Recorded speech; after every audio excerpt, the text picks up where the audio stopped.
Let's talk about money. It's something we all need, think about, and sometimes stress over. No matter how much we earn, it always seems to slip through our fingers faster than we expect. Why does it always seem to vanish right after payday? You get paid, you feel rich for a moment, and then, almost like magic, your account balance starts shrinking. Bills, groceries, a coffee here, a subscription there, and suddenly you're wondering where it all went. My savings weren't growing and I was frustrated. I'd read all the tips, skip lattes, unsubscribe from streaming, eat out less, but none of it seemed to make a real difference. I needed a real system, not just vague advice to spend less. So, I decided to take matters into my own hands. I set up a 60-day budgeting challenge to test two popular rules, the 50-30-20 and the 70-20-10. I wanted to see which one would actually help me save more, and which would just make me feel deprived. For 1 month, I'd follow the 50-30-20 rule, 50% needs, 30% wants, 20% savings. The next month, I'd switch to 70-20-10, 70% needs, 20% wants, 10% savings. I tracked every dollar, every purchase, every impulse buy, determined to see which method actually worked for me. My baseline was $4,000 per month after taxes. That's what I had to work with, no more, no less. I wanted to know, was I really spending too much on little things, or was there a bigger leak in my budget? I dug into my spending habits. Was it the daily coffee runs, the endless subscriptions, or those late-night online shopping sprees that were draining my account? I needed answers, not just guesses. This wasn't just about numbers on a spreadsheet, it was about taking control of my life and my future.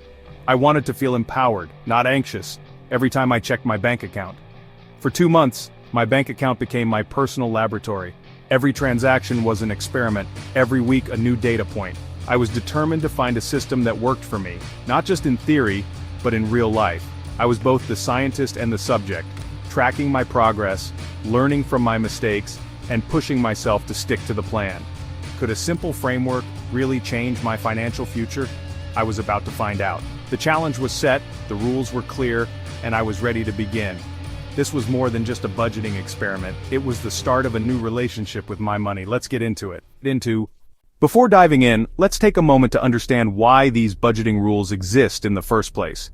Managing money can feel overwhelming, but simple frameworks like these help break down your income into clear, manageable categories. They're designed to make budgeting less intimidating and more actionable, no matter your financial background. So, let's break down these two popular rules and see how they stack up against each other. The 50-30-20 rule, made famous by Senator Elizabeth Warren, splits your after-tax income into 3 main buckets. 50% goes to needs, 30% to wants, and 20% to savings and debt repayment. This method is all about balance, making sure you cover essentials, enjoy life, and still plan for the future. Needs are your must-haves, things like rent or mortgage, groceries, utilities, and transportation. These are the expenses you can't avoid, the foundation of your financial life. Wants are the fun stuff, dining out, hobbies, streaming services, or that extra coffee run. They're not essential, but they make life enjoyable and rewarding. Savings and debt repayment are your investments in tomorrow. Whether you're building an emergency fund, paying off loans, or saving for a big goal, this category helps you move forward financially. The 70-20-10 rule takes a different approach. It's more aggressive. 70% of your income covers all spending, both needs and wants combined, while 20% goes to savings, and 10% is set aside for giving or extra debt repayment. With this rule, there's no distinction between essentials and extras. Everything you spend comes from the same pot, so you have to be more mindful about your choices. The upside? It forces you to be frugal and intentional, often freeing up more money for savings and giving. It's a great fit if you want to simplify your budget and prioritize generosity or debt freedom. For my experiment, I used the 10% for giving, supporting causes I care about, and making a positive impact. Both rules are simple to follow, but the experience of living with them is surprisingly different. One gives you more structure, the other more freedom. One offers balance and flexibility, letting you enjoy life while staying responsible. The other demands discipline and focus, but can accelerate your progress toward financial goals. I was about to find out which one fit my life best, and what I'd learn about my own habits along the way. Let's see how it went, and which rule might work best for you. Month 1, 50-30-20. I decided to really commit to this budgeting method, curious to see if it would actually help me manage my money better, or just feel like another restriction. With $4,000 coming in, the math was simple. $2,000 for needs, $1,200 for wants, and $800 for savings. Breaking it down like this made my finances feel more organized and less overwhelming. I moved $800 to savings right away, an easy win that made me feel responsible from the start. Watching my savings grow, even a little, was surprisingly motivating. My needs were tight: $1,500 for rent, $150 for utilities, and $350 for groceries and transport. There was barely any wiggle room, so I had to be careful not to overspend on essentials. The $1,200 wants budget felt huge at first. I was excited, thinking I could finally treat myself without guilt. I splurged on dinners out with friends, bought a pair of sneakers I'd been eyeing for months, and even signed up for a new streaming service. For a while it felt like I was living large. But by week 3 I realized I was burning through my wants money fast. The progress bar on my app was almost empty, and I started to worry about making it to the end of the month. Suddenly I had to say no to concerts and make coffee at home instead of grabbing it on the go. It was a reality check. My fun money wasn't unlimited. The rule forced me to be mindful as the month went on. I started tracking every purchase, big or small, and thinking twice before spending on impulse. By the end I stayed within budget, barely. It took more discipline than I expected, but seeing everything add up was rewarding. I saved $800, paid my bills, and still managed to have fun. It was proof that I could enjoy life and be responsible at the same time. The 50-30-20 rule felt balanced, but it definitely required constant attention to avoid overspending on wants. I learned that small daily choices really add up. It gave me freedom, but also a reality check about my habits. I realized how easy it is to let little expenses slip by unnoticed. I finished with a sense of accomplishment and a new respect for tracking. Next up, the squeeze. I'm ready to see how much further I can push myself. Month 2, 70-20-10. Now, $2,800 for all spending, $800 for savings, $400 for giving. My needs still totaled $2,000, leaving just $800 for everything else. $400 less than before.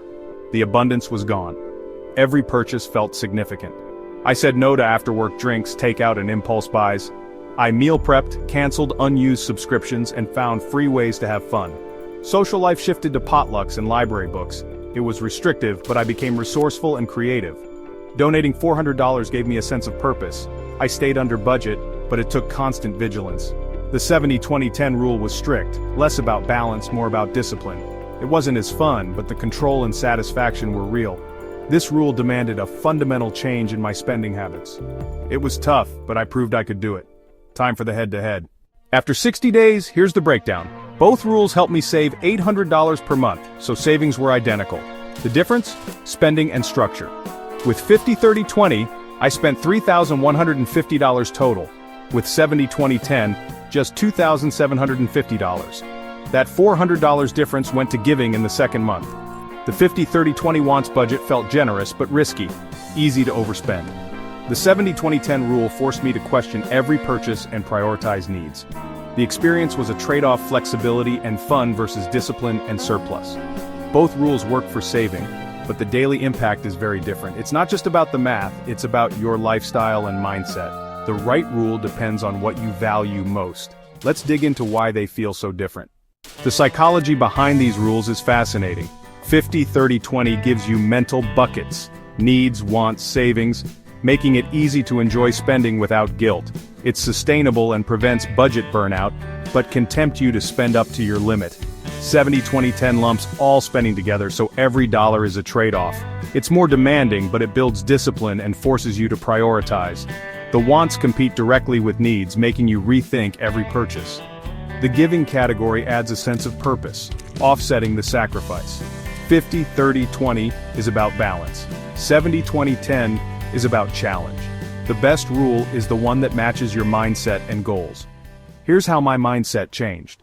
Before this challenge, my savings were inconsistent, sometimes a few hundred, sometimes nothing. I felt anxious and out of control. After 1 month of 50-30-20, I saved $800, double or triple my usual. I felt empowered and organized with a clear plan.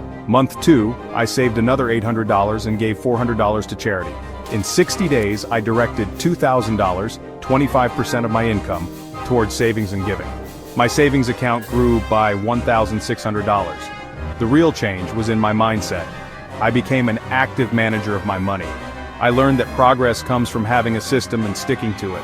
The sense of control was the biggest reward. Now, which rule is right for you? So, which rule wins? There's no single answer. 50-30-20 is ideal for most people, balanced, flexible, and easy to stick with. It's great for building habits without feeling deprived. 70-20-10 is perfect for aggressive goals, paying off debt, saving for a house, or living on a tight income. It's intense but effective for short-term sprints. You can blend or transition between rules as your needs change. The key is honesty. Pick a rule you'll actually follow. Tracking is everything. Use envelopes, apps, or a spreadsheet. Just track every dollar. Allocate funds at the start of the month and log every expense. Accountability is the secret to success. The best budget is the one you stick to. Ready to choose your path? I started this journey lost and ended with $1,600 in savings and a sense of control. The lesson: it's not about how much you make, but how you manage it. Now it's your turn. Which rule fits your life? Balanced 50-30-20 or focused 70-20-10? Try one for a month. Track your spending. See what you learn. Share your choice and tips in the comments. The journey to financial freedom is personal, but we can support each other. The power to change your future is in your hands. Your challenge starts now.